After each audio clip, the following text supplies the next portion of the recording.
तो हेलो दोस्तों, आपका बहुत बहुत स्वागत है हमारे यूट्यूब चैनल वी एजुकेटेड में। तो इस वीडियो में हम class 10th Hindi Bihar board के चैप्टर 2 विष के दांत, जो कि नलिन विलोचन शर्मा द्वारा लिखा गया है, उसके ऑब्जेक्टिव क्वेश्चन आंसर देखने वाले हैं। तो चलिए बिना किसी देरी के शुरू करते हैं। तो 1 नंबर प्रश्न है, नलिन विलोचन शर्मा जन्मना खाली जगह भाषी थे। नलिन विलोचन शर्मा जन्म से कौन सी भाषा बोलते थे? तो ए बज्जिका, बी मैथिली, सी भोजपुरी, डी मगही। तो इसका उत्तर होगा सी भोजपुरी। 2 नंबर प्रश्न है, विष के दांत की विधा है। विष के दांत क्या है? ए कहानी, बी निबंध, सी संस्मरण, डी रिपोर्ताज। तो इसका उत्तर होगा ए कहानी। विष के दांत एक कहानी है। अगला प्रश्न है 3 नंबर, नलिन विलोचन शर्मा द्वारा लिखित पाठ है। ए बहादुर, बी अभिनयो, सी परंपरा का मूल्यांकन, डी विष के दांत। तो इसका उत्तर होगा डी विष के दांत।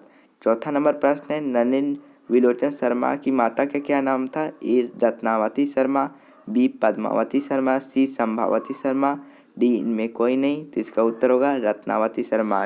नलिन विलोचन शर्मा की माता का नाम क्या था? तो इसका उत्तर होगा रत्नावती शर्मा। तो अब हम वीडियो में आगे बढ़ते हैं। अगला प्रश्न है प्रश्न नंबर 5, नलिन विलोचन शर्मा सन 1959 ईस्वी में खाली जगह विद्यालय में हिंदी के विभाग के अध्यक्ष हुए। ए दिल्ली में, बी पटना के विश्वविद्यालय में, सी भागलपुर के विश्वविद्यालय में, डी नालंदा के विश्वविद्यालय में। तो इसका उत्तर होगा बी पटना के विश्वविद्यालय में। अगला प्रश्न है 6 नंबर, नलिन विलोचन शर्मा हिंदी कविता में खाली जगह के प्रवर्तक थे। तो इसका उत्तर होगा डी प्रपज्ञवाद। नलिन विलोचन शर्मा हिंदी कविता में प्रपज्ञवाद के प्रवर्तक थे। यहाँ पर प्रवर्तक का मतलब होता है कि शुरुआत करने वाला। तो अब हम वीडियो में आगे बढ़ते हैं। तो अगला प्रश्न है, साहित्य का इतिहास दर्शन पुस्तक के लेखक हैं। ए नलिन विलोचन शर्मा, बी प्रेमचंद, सी अगय, डी रामविलास शर्मा। तो इसका उत्तर होगा ए नलिन विलोचन शर्मा। 8 नंबर प्रश्न है, नलिन विलोचन शर्मा द्वारा संपादित ग्रंथ है। ए संत परंपरा और साहित्य, बी अयोध्या प्रसाद खत्री स्मारक ग्रंथ, सी ए और बी दोनों, डी इनमें से कोई नहीं। तो इसका उत्तर होगा ए और बी दोनों। नलिन विलोचन शर्मा ने इन दोनों लेखों को संपादित किया था। 9 नंबर है, मध्य वर्ग के अनेक अंतर्विरोधों को उजागर करने वाली कहानी है। ए बहादुर, बी विष के दांत, सी मछली, डी उपयुक्त सभी। तो इसका उत्तर होगा विष के दांत। विष के दांत में मध्यम वर्ग के सभी अंतर्विरोधों को उजागर कर दिया गया है। 10 नंबर प्रश्न है, विष के दांत का पात्र है। ए बहादुर, बी सत्तू, सी भग्गू, डी गिरधर। तो इसका उत्तर होगा गिरधर, क्योंकि ए बहादुर कहानी का है, सत्तू वो दूसरे कहानी का है, भग्गू वो मछली कहानी का है, और डी गिरधर और विष के कहानी का एक पात्र है, यानी कि गिरधर विष के कहानी में है। 11 नंबर है, सेन साहब की नई मोटर कार किस रंग की थी? ए काली, बी नीली, सी पीली, डी हरी। तो इसका उत्तर होगा ए काली। सेन साहब की कार किस रंग की थी? जिसको खोखा ने तोड़ दिया, जिसकी हेडलाइट, तो वह काली रंग की थी। 12 नंबर प्रश्न है, सेन साहब की कार की कीमत है। ए शोध 4,000, बी 4.5 लाख, सी 7,500, डी 7.5 लाख। तो इसका उत्तर होगा सी 7,500, क्योंकि उसमें 7,500 में कार मिलती थी 1968-69 में। तो इसका उत्तर सी 7,500 होगा। ये किताब में दिया है, वैसे अनुमान नहीं लगाया है, किताब में दिया है 7,500। सेन साहब की कार 7,500 की थी।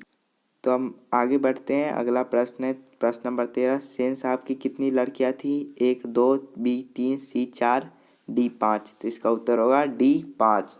सेन साहब की 5 लड़कियां थी, जिनका नाम था सीमा, रजनी, आलू, शेफाली और आरती। यही 5 लड़कियां थी सेन साहब की, जो कि बहुत ही सज्जन थी। और जो उनका बेटा था खोखा, वो बहुत ही खच्चर था, जिसका नाम कासू था। अगला प्रश्न है, नलिन विलोचन शर्मा का जन्म डैश ईस्वी में हुआ? तो इसका उत्तर होगा 18 फरवरी 1916। यहाँ पर दिया है। ए में 18 फरवरी 1915, बी 18 फरवरी 1916 जो कि सही है, सी 18 फरवरी 1917 गलत है, डी 18 फरवरी 1918 ये भी गलत है। तो अगला प्रश्न है प्रश्न नंबर 15। महल और झोपड़ी वालों की लड़ाई में अक्सर महल वाले जीतते हैं, पर उसी हाल में जब दूसरे झोपड़ी वाले उनकी मदद अपने ही खिलाफ करते हैं। उक्त पंक्ति किस पाठ से ली गई है? तो इसका उत्तर होगा विष के दांत। इसमें दिया है ए विष के दांत, बी बहादुर, सी मछली, डी शिक्षा और संस्कृति। तो इसका उत्तर ए होगा विष के दांत। 16 नंबर खोखा है गिरधर लाल का पुत्र, सेन साहब का पड़ोसी, सोफर का पुत्र, डी सेन साहब का पुत्र। तो खोखा कौन था? सेन साहब का बेटा था। सेन साहब का इकलौता बेटा खोखा था और सेन साहब की 5 बेटियां थी। तो अब हम वीडियो में आगे बढ़ते हैं। तो अगला प्रश्न है मदन किसका पुत्र था? जिसका उत्तर होगा गिरधर का। मदन गिरधर लाल का पुत्र था। गिरधर सेन साहब की दुकान में किरानी था। अगला प्रश्न है विष के दांत कहानी कैसी कहानी है? जिसका उत्तर होगा मनोवैज्ञानिक। ये मनोवैज्ञानिक कहानी है। तीसरा नंबर प्रश्न है विष के दांत कहानी समाज के किस वर्ग की मानसिकता उजागर करती है? जिसका उत्तर होगा मध्यम वर्ग, क्योंकि सेन साहब मध्यम वर्ग से आते थे। चौथा प्रश्न है गिरधर लाल कौन था? जिसका उत्तर होगा मदन का पिता, जिसने कासू की दांत तोड़ी थी पिटाई में, झगड़े में। तो मदन ने कासू की दांत तोड़ी थी और गिरधर लाल मदन के पिता थे। और कासू जो था, कासू के पिता थे सेन साहब। और 5वां नंबर है खोखा का क्या नाम था? इसका उत्तर होगा कासू। खोखा का नाम कासू था। 6 नंबर प्रश्न है विष के दांत कहानी शीर्षक के कहानीकार कौन है? इसका उत्तर होगा नलिन विलोचन शर्मा। ये कहानी नलिन विलोचन शर्मा ने लिखी है और इस कहानी को नलिन विलोचन शर्मा की कहानी संग्रह से लिया गया है। तो अब हम वीडियो में आगे बढ़ते हैं। तो अगला प्रश्न है प्रश्न नंबर 7। गिरधर लाल किसकी फैक्ट्री में किरानी था? तो इसका उत्तर होगा सेन साहब की फैक्ट्री में। अगला प्रश्न है प्रश्न नंबर 8। सेन साहब किसके व्यंग पर ऐंठ कर रह गए? तो इसका उत्तर होगा अपने पत्रकार मित्र के व्यंग पर।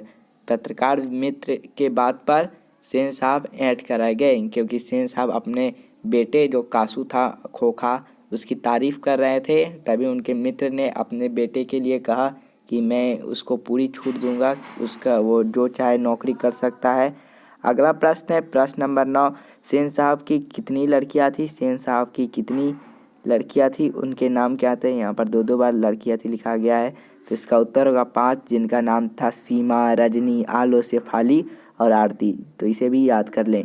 10 नंबर प्रश्न है विष के दांत कहानी किस वर्ग के अनेक अंतर विरोधों को उजागर करती है? तो इसका उत्तर होगा मध्यम वर्ग के। विष के दांत कहानी मध्यम वर्ग के अंतर विरोधों को उजागर करती है, क्योंकि सेन साहब मध्यम वर्ग के थे। अगला प्रश्न है प्रश्न नंबर 11। विष के दांत कहानी कैसी कहानी है? तो इसका उत्तर होगा मनोवैज्ञानिक। यह एक मनोवैज्ञानिक कहानी है। तो अब हम वीडियो में आगे बढ़ते हैं। अगला प्रश्न है नलिन विलोचन शर्मा का जन्म कहाँ हुआ? तो इसका उत्तर होगा पटना के बदरघाट में। अगला प्रश्न है 14 नंबर। नलिन विलोचन शर्मा के पिता का क्या नाम था? तो इसका उत्तर होगा महामहोपाध्याय पंडित रामावतार शर्मा। अगला प्रश्न है नलिन विलोचन शर्मा ने संस्कृत और हिंदी में एमए किस विद्यालय से किया? तो इसका उत्तर होगा पटना विश्वविद्यालय से। अगला प्रश्न है प्रश्न नंबर 16। नलिन विलोचन शर्मा की मृत्यु कब हुई? तो इसका उत्तर होगा 12 सितंबर 1961 को। अगला प्रश्न है प्रश्न नंबर 17। नलिन विलोचन शर्मा किन किन शिक्षक संस्थाओं के प्राध्यापक रहे, यानी कि हेडमास्टर रहे? जिसका उत्तर होगा हरप्रसाद दास जैन कॉलेज, आरा, रांची विश्वविद्यालय और पटना विश्वविद्यालय के। अगला प्रश्न है प्रश्न नंबर 18। नलिन विलोचन शर्मा स्कूली पढ़ाई किस स्कूल से की? तो इसका उत्तर होगा पटना कॉलेजिएट स्कूल से। जहाँ पटना कॉलेजिएट स्कूल से उन्होंने अपनी स्कूली पढ़ाई की थी। अब आगे है नलिन विलोचन शर्मा जी की रचनाएं, जो कि परीक्षा में अलग अलग ऑब्जेक्टिव क्वेश्चन में आ सकता है। तो इसका उत्तर है पहला नलिन विलोचन शर्मा द्वारा लिखी गई रचना है दृष्टिकोण, दूसरा साहित्य का इतिहास दर्शन, तीसरा हिंदी उपन्यास प्रेमचंद जो कि उपन्यास है। और यहाँ ऑब्जेक्टिव में ये भी पूछ सकता है कि नलिन विलोचन शर्मा द्वारा लिखित उपन्यास कौन सा है, तो आपको मारना होगा प्रेमचंद। अगला है केसरी कुमार तथा नरेश के साथ काव्य संग्रह। इन दोनों केसरी कुमार और नरेश के साथ मिलकर कविता लिखा गया है नलिन विलोचन शर्मा द्वारा, नकेल के परपज्ञ और नकेल 2। अब अगला है सदल मिश्र ग्रंथावली, यानी कि नलिन विलोचन शर्मा द्वारा लिखे गए ग्रंथ। तो पहला है अयोध्या प्रसाद खत्री स्मारक ग्रंथ, जो कि नलिन विलोचन शर्मा द्वारा लिखा गया है। दूसरा है संत परंपरा और साहित्य, जो कि नलिन विलोचन शर्मा द्वारा लिखा गया है। तो इसे भी आप याद कर लें अच्छे से। तो कुछ और प्रश्न बचे हुए हैं किताब के अंदर से, तो चलिए उन्हें भी देख लेते हैं जो परीक्षा में आ सकते हैं। पहला है कासू और मदन में झगड़े की क्या वजह थी? तो इसका उत्तर होगा लट्टू थी। कासू ने मदन से लट्टू खेलने के लिए मांगा था, लेकिन मदन ने नहीं दिया, इसीलिए दोनों में झगड़ा हो गया। और कासू को खोखा भी कहा गया है, और खोखा खोखा का मतलब बंगाल में बेटा होता है, और खोखा का असली नाम कासू है। अगला प्रश्न है सेन साहब खोखा में क्या बनने की गुंजाइश देख रहे थे? यहाँ पर का गलती से लिखा गया है, तो इसका उत्तर होगा इंजीनियर। सेन साहब खोखा में इंजीनियर बनने की गुंजाइश देख रहे थे। 3 नंबर में है खोखा ने सेन साहब के किस मित्र के कार के पहिए की हवा निकाल दी? यानी कि सेन साहब का बेटा जो खोखा था उसने सेन साहब के किस मित्र के कार के पहिए की हवा निकाल दी? तो इसका उत्तर होगा मिस्टर सिंह के कार के पहिए की हवा निकाल दी। 4था नंबर है खोखा का दांत किसने तोड़ा? तो इसका उत्तर होगा खोखा का दांत मदन ने तोड़ा। अगला प्रश्न है खोखा की शिक्षा के लिए सेन साहब किसे बुलाते थे? तो इसका उत्तर होगा बड़ई को। खोखा को जब किंडरगार्टन स्कूल में भेजने की बात चली, लेकिन सेन साहब ने खोखा को स्कूल में नहीं भेजा, बल्कि वो उसमें इंजीनियर बनने की संभावना देखते थे और कहते थे कि कारखाने से आकर एक बड़ई खोखा के साथ कुछ ठोक पीट कर लेगा तो खोखा आगे चलकर इंजीनियर बन जाएगा। तो ये थी क्लास 10th चैप्टर 2 विष के दांत, जो कि नलिन विलोचन शर्मा द्वारा लिखा गया है, उसके सभी ऑब्जेक्टिव क्वेश्चन आंसर। तो आपको अगर ये वीडियो से कुछ मदद मिली हो तो हमारे चैनल वी एजुकेटेड को सब्सक्राइब कर लें, वीडियो को लाइक करें। फिर मिलेंगे, तब तक के लिए बाय बाय।